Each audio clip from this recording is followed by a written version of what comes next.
Hello everyone, welcome to wave study. Wave study में आपका स्वागत है। मंथली करंट अफेयर्स की इस सीरीज में आज हम बात करने वाले हैं मार्च 2024 के मोस्ट इम्पोर्टेंट करंट अफेयर्स, जो आने वाले एग्जाम्स में आपके लिए बेहद इम्पोर्टेंट होने वाला है। इस वीडियो में पूरे महीने के सभी करंट अफेयर्स को एक साथ कवर किया गया है, इसलिए वीडियो को अंत तक जरूर देखें। अगर आप इस चैनल पे नए हैं तो चैनल को सब्सक्राइब कर लें, बेल आइकन दबा लें और वीडियो पसंद आए तो लाइक और शेयर जरूर करें। चलिए वीडियो को शुरू करते हैं बिना किसी देरी के। पहला सवाल है, हाल ही में प्रधानमंत्री के द्वारा दुनिया के पहले वैदिक क्लॉक का इनॉग्रेशन किया गया है। ये भारत के किस शहर में बना है? ये बना है मध्य प्रदेश के उज्जैन में। इस घड़ी का नाम है विक्रमादित्य वैदिक क्लॉक। ये घड़ी वैदिक हिंदू पंचांग के हिसाब से टाइम कैलकुलेट करती है। हाल ही में विदेश मंत्री एस जयशंकर के द्वारा ग्लोबल जैन पीस एम्बेसडर के टाइटल से किनको सम्मानित किया गया है? ये सम्मान मिला है आचार्य लोकेश मुनि को। ये अहिंसा विश्व भारती और वर्ल्ड पीस सेंटर के फाउंडर हैं और 2014 में इन्हें यूनाइटेड नेशंस के द्वारा the ambassador of peace award से सम्मानित किया गया था।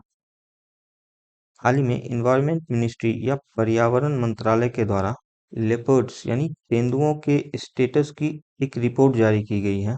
इस रिपोर्ट के अनुसार भारत में तेंदुओं की कुल संख्या कितनी है? तो भारत में इसकी संख्या है 13,874।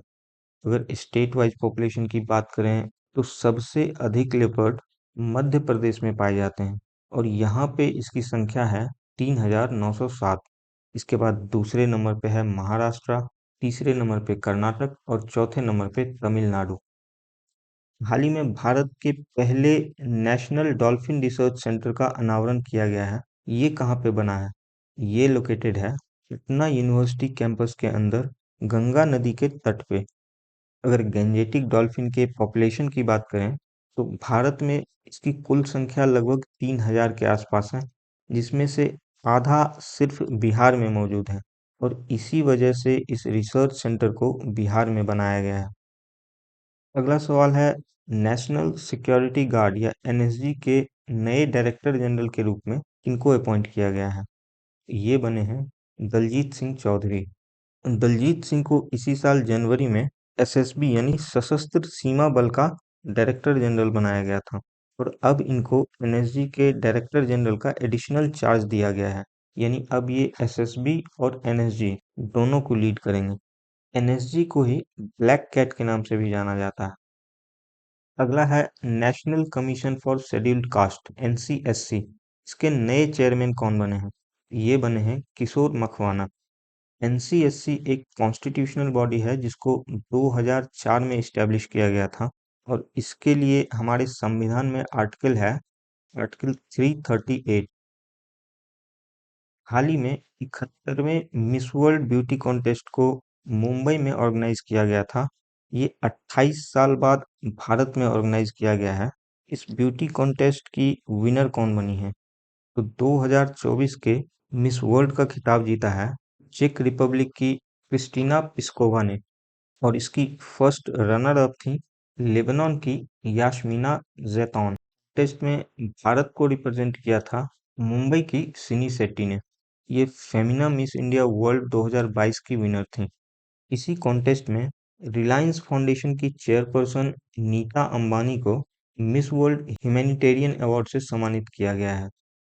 इसके अलावा 2022 की मिस वर्ल्ड थी पोलैंड की कैरोलिना बिलॉस्का और भारत में अब तक 6 मिस वर्ल्ड बनी है, जिसमें 1966 में रीता फारिया भारत की पहली मिस वर्ल्ड बनी थी और 2017 में मानुषी छिल्लर आखिरी भारतीय थीं जिन्होंने मिस वर्ल्ड का खिताब जीता हो। अगला है 96th एकेडमी अवार्ड्स, जिसको ऑस्कर भी कहा जाता है। ये फिल्म इंडस्ट्री का सबसे बड़ा अवार्ड है। इस बार ऑस्कर में बेस्ट पिक्चर का अवार्ड किस फिल्म को मिला है? ये मिला है ओपेनहाइमर फिल्म को। ओपेनहाइमर ने इस साल का बाफ्टा और गोल्डन ग्लोब अवार्ड्स भी जीता है।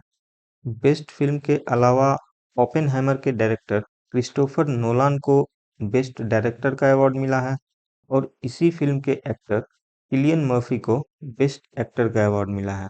इसके अलावा पुअर थिंग्स की एक्ट्रेस एमा स्टोन ने बेस्ट एक्ट्रेस का खिताब जीता है। अगला सवाल है, सेंट्रल विजिलेंस कमीशन में नए विजिलेंस कमिश्नर के रूप में किनको अपॉइंट किया गया है? तो ये बने हैं बैंक ऑफ महाराष्ट्र के फॉर्मर सीईओ और एमडी एएस राजीव। और इनके बाद बैंक ऑफ महाराष्ट्र के नए सीईओ और एमडी बने हैं निधु सक्सेना। अगला है प्रिट्जकर आर्किटेक्चर प्राइज, जो आर्किटेक्चर की क्षेत्र का हाईएस्ट अवार्ड है। इस अवार्ड को आर्किटेक्चर का नोबेल कहा जाता है। तो 2024 के लिए इस अवार्ड के विनर कौन बने हैं? ये अवार्ड मिला है जापान के आर्किटेक्चर राइकेन यामामोतो को। ऑस्कर अवार्ड की शुरुआत हुई थी 1979 में, और भारत में अब तक केवल एक व्यक्ति हैं जिनको ये अवार्ड मिला है, और वो हैं बालकृष्ण दोषी। ये 2018 में इस अवार्ड के विनर बने थे, और पिछले साल ही इनका निधन हुआ है। अगला है एबेल प्राइज, जिसको मैथमेटिक्स का नोबेल प्राइज कहा जाता है। ये award the Norwegian academy of science and letters के द्वारा दिया जाता है, और इस बार इसके विनर हैं फ्रांस के मैथमेटिशियन माइकल टेलेग्रैंड। अगला सवाल है, central board of secondary education या सीबीएसई के नए चेयरमैन कौन बने हैं? ये बने हैं राहुल सिंह, और इन्होंने रिप्लेस किया है निधि छिब्बर को, जिनको अब नीति आयोग में एडवाइजर के रूप में नामित किया गया है। हाल ही में इलेक्शन कमीशन ऑफ इंडिया ने किस पैरा आर्चर को पीडब्ल्यूडी कैटेगरी का नेशनल आइकॉन चुना है? ये बनी है दुनिया की पहली आर्मलेस आर्चर शीतल देवी। शीतल देवी को हाल ही में राष्ट्रपति के द्वारा अर्जुन अवार्ड से भी सम्मानित किया गया है। हाल ही में किस इंडियन ऑथर को इरेस्मस प्राइज 2024 से सम्मानित किया गया है? ये अवार्ड मिला है अमिताभ घोष को इनकी किताब इमेजिनिंग द अनथिंकेबल के लिए। इस बुक में इन्होंने क्लाइमेट चेंज जैसे वैश्विक संकट को लिटरेचर के माध्यम से एक्सप्लोर किया है। अमिताभ घोष को 2018 में ज्ञानपीठ अवार्ड से भी सम्मानित किया गया था। अगला सवाल है, वर्ष 2023 के लिए सरस्वती सम्मान के विजेता कौन बने हैं? ये अवार्ड मिला है मलयालम पोएट प्रभा वर्मा को। इनको ये अवार्ड मिला है इनके कविता की किताब रौद्र सात्विकम के लिए, जो वर्ष 2022 में पब्लिश की गई थी। ये अवार्ड के बिरला फाउंडेशन के द्वारा दिया जाता है, और इसकी शुरुआत हुई थी 1991 में। संगीता कलानिधि अवार्ड, जो कार्नेटिक म्यूजिक की क्षेत्र का हाईएस्ट अवार्ड है। इस अवार्ड से हाल ही में किनको सम्मानित किया गया है? ये अवार्ड मिला है very famous singer TM Krishna को। ये अवार्ड मद्रास म्यूजिक एकेडमी के द्वारा दिया जाता है। टीएम कृष्णा म्यूजिशियन के अलावा एक सोशल एक्टिविस्ट भी हैं, और संगीत के माध्यम से समाज में बदलाव लाने का प्रयास करते हैं, और इसी चीज के लिए इन्हें रमन मैग्सेसे अवार्ड से भी सम्मानित किया जा चुका है। इसके बाद मद्रास म्यूजिक एकेडमी के ही द्वारा नृत्य कलानिधि अवार्ड की भी घोषणा की गई है, और इस अवार्ड के लिए मोहिनी अट्टम की एक्सपोनेंट नीना प्रसाद को चुना गया है। ये मोहिनी अट्टम के अलावा भरतनाट्यम, कुचिपुड़ी और कथकली में भी प्रशिक्षित हैं। अगला सवाल है, रशिया में भारत के नए राजदूत के रूप में किनको अपॉइंट किया गया है? तो ये बने हैं विनय कुमार, और इन्होंने रिप्लेस किया है पवन कपूर को। विनय कुमार इससे पहले म्यांमार में भारत के एम्बेसडर के रूप में कार्यरत थे, और इनके बाद अब म्यांमार में भारत के नए राजदूत बने हैं अभय ठाकुर। अगला है संतोष ट्रॉफी, जो हमारे देश का एक premier interstate senior men's football championship है।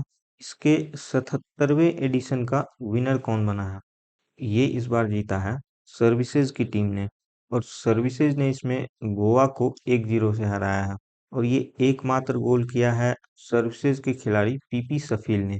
सर्विसेज का ये अब तक का 7वां टाइटल है। संतोष ट्रॉफी को ऑर्गेनाइज किया जाता है ऑल इंडिया फुटबॉल फेडरेशन के द्वारा, और इसकी शुरुआत हुई थी 1941 में। संतोष ट्रॉफी में अब तक का सबसे सफल टीम है वेस्ट बंगाल, जिसने अब तक 32 बार इस चैंपियनशिप को जीता है। अच्छा, संतोष ट्रॉफी के अगले एडिशन को फीफा के साथ मिलकर ऑर्गेनाइज किया जाएगा, और अगले साल से इसका नाम होगा FIFA Santosh trophy. Ranji trophy, जो देश का एक premier domestic first class cricket championship है, ये इस बार किस टीम ने जीता है? ये जीता है मुंबई की टीम ने, और मुंबई ने इसमें विदर्भा की टीम को 169 रनों से हराया है। विदर्भा इससे पहले लगातार 2 एडिशन का चैंपियन रहा है। ये मैच खेला गया था मुंबई के वानखेड़े स्टेडियम में। इस चैंपियनशिप के प्लेयर ऑफ द टूर्नामेंट रहे हैं मुंबई की टीम के ऑलराउंडर तनुष कोटियान। ये आईपीएल में राजस्थान रॉयल्स की तरफ से खेलते हैं। और प्लेयर ऑफ द मैच का खिताब जीता है मुफीर खान ने। ये भी मुंबई टीम के ऑलराउंडर हैं। रणजी ट्रॉफी को ऑर्गेनाइज किया जाता है बीसीसीआई के द्वारा, और इसकी शुरुआत हुई थी 1934 में।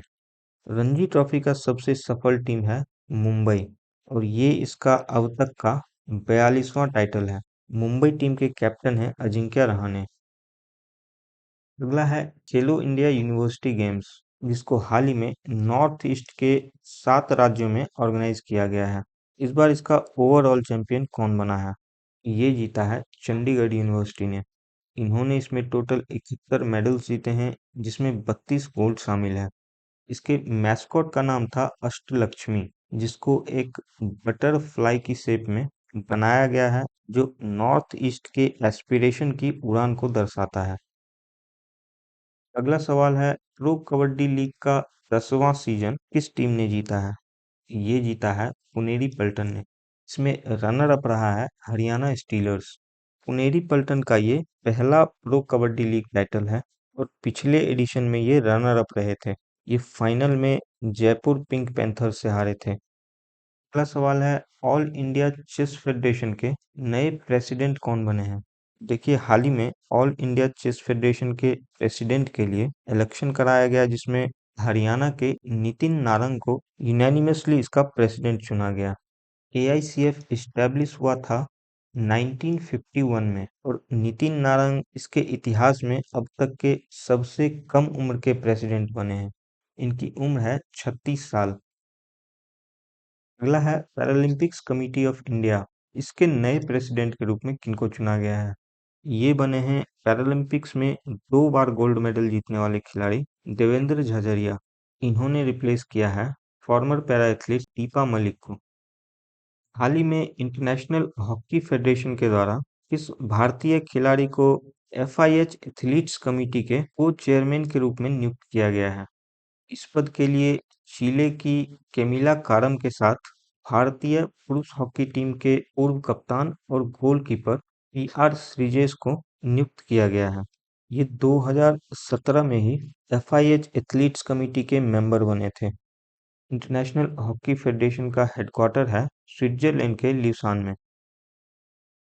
अगला है प्रसार भारती, जो देश का सबसे बड़ा पब्लिक ब्रॉडकास्टिंग एजेंसी है। इसके नए चेयरमैन के रूप में किनको नियुक्त किया गया है? ये बने हैं नवनीत कुमार सहगल। ये पद पिछले 3 सालों से खाली पड़ा था, और इनसे पहले इसके चेयरमैन थे सूर्य प्रकाश, जो फरवरी 2020 में ही रिटायर हो चुके थे। इसके बाद है ऑल इंडिया रेडियो का न्यूज सेक्शन, जिसको आकाशवाणी भी कहा जाता है। इसके नए डायरेक्टर जनरल के रूप में किनको नियुक्त किया गया है? ये बनी है असम की मौसमी चक्रवर्ती। अगला है नेशनल इन्वेस्टिगेशन एजेंसी या एनआईए। इसके नए महानिदेशक के रूप में किनको नियुक्त किया गया है? एनआईए के नए डायरेक्टर जनरल बने हैं सदानंद वसंत दाते। इससे पहले ये महाराष्ट्र एटीएस के चीफ थे। इनको 2008 के मुंबई टेरर अटैक के दौरान आतंकवादियों के खिलाफ इनके कार्य के लिए गैलेंट्री मेडल से भी सम्मानित किया जा चुका है।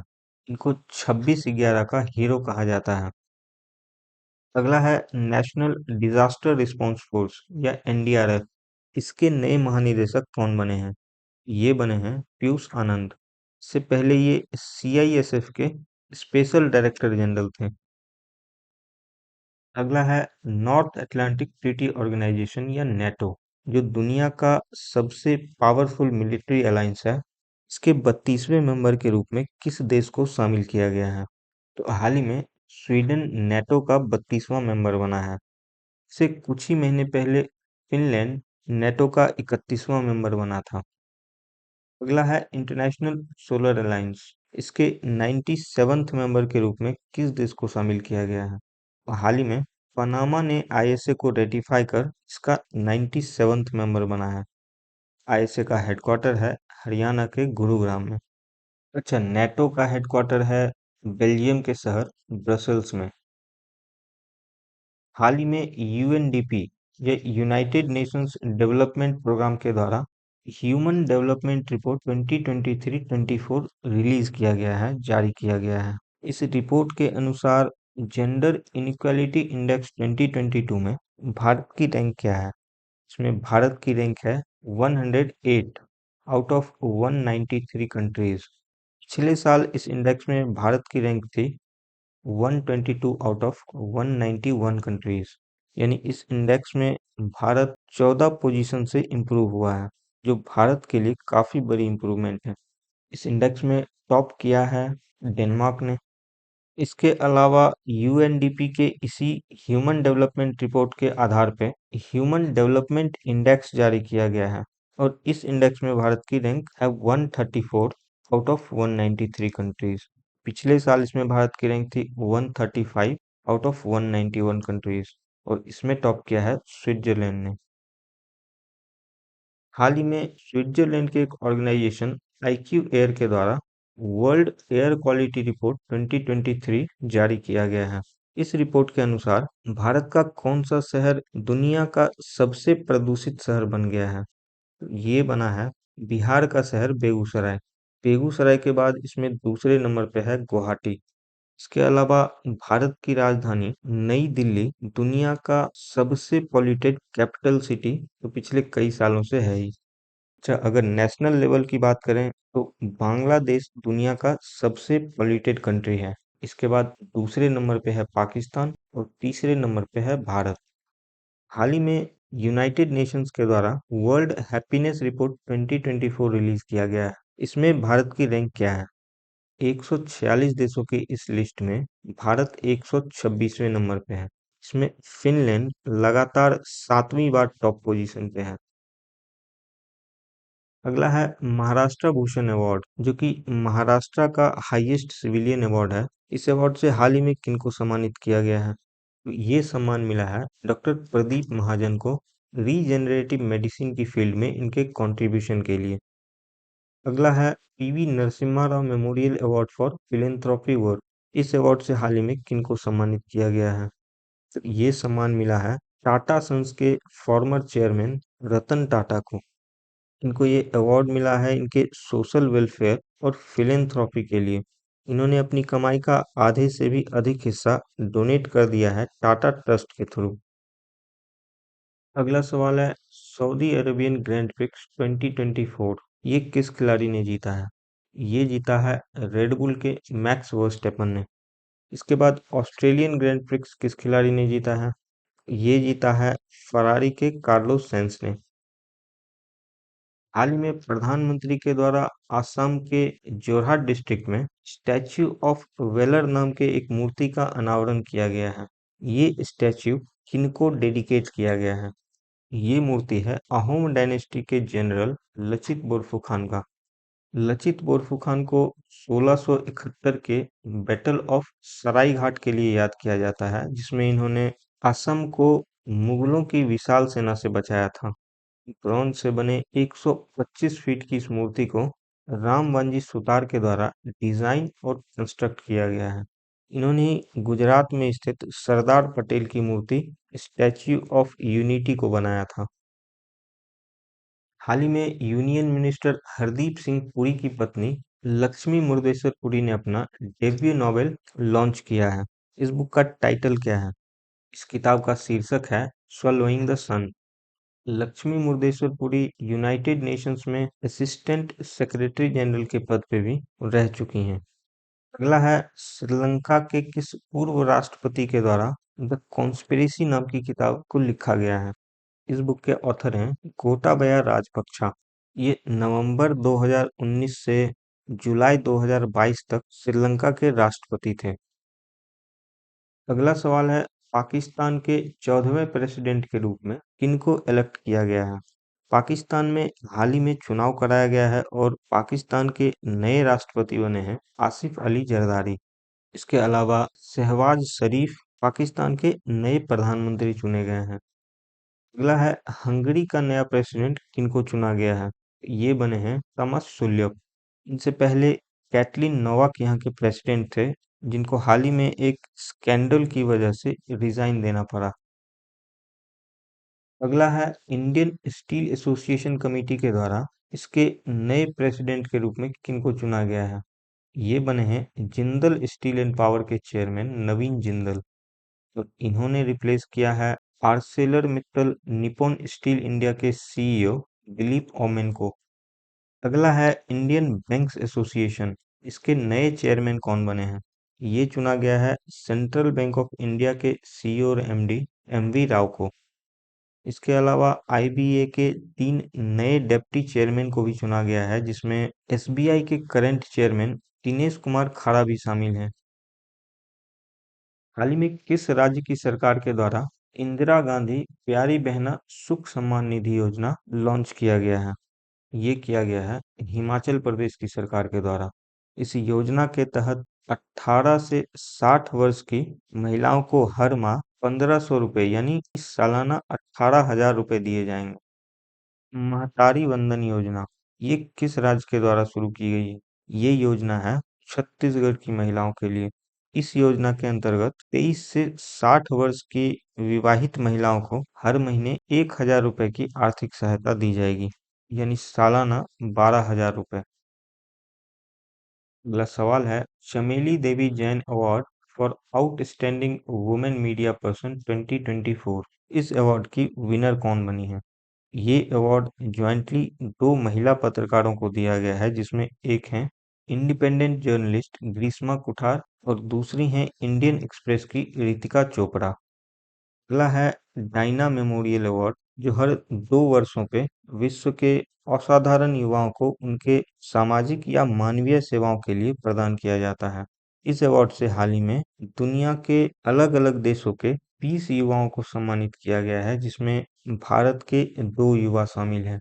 एक हैं दिल्ली के इन्वेंटर उदय भाटिया, दूसरी हैं हरियाणा की मानसी गुप्ता।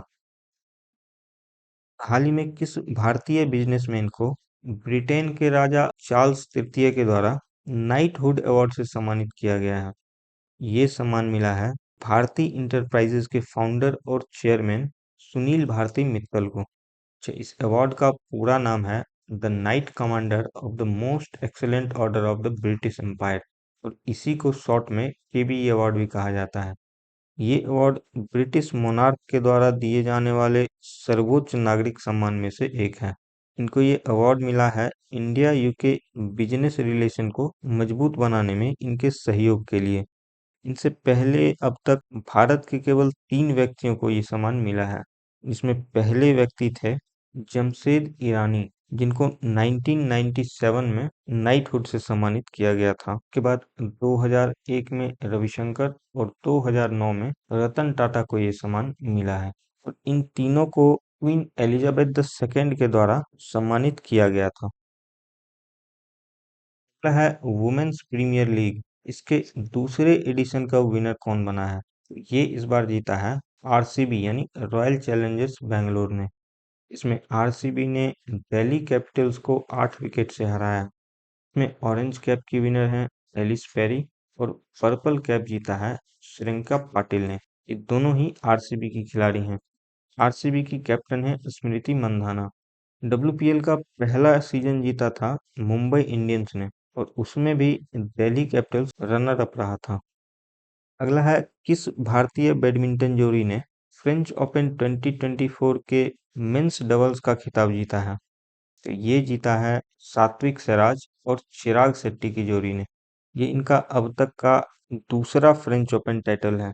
इससे पहले इन्होंने 2022 का फ्रेंच ओपन जीता था, और उससे पहले 2019 में ये रनर अप रहे थे। डब्ल्यूटीटी फीडर सीरीज के मेंस सिंगल्स का खिताब किसने जीता है। ये जीता है भारतीय खिलाड़ी जी साथियान ने, और इस सीरीज को जीतने वाले ये भारत के पहले व्यक्ति बने हैं। ये टूर्नामेंट लेबनान की कैपिटल बेरूत में खेला गया था। हाल ही में इंटरनेशनल एस्ट्रोनॉमिकल यूनियन के द्वारा किस भारतीय वैज्ञानिक के नाम पे एक एस्टेरॉयड का नाम रखा गया है। इनका नाम है जयंत मूर्ति।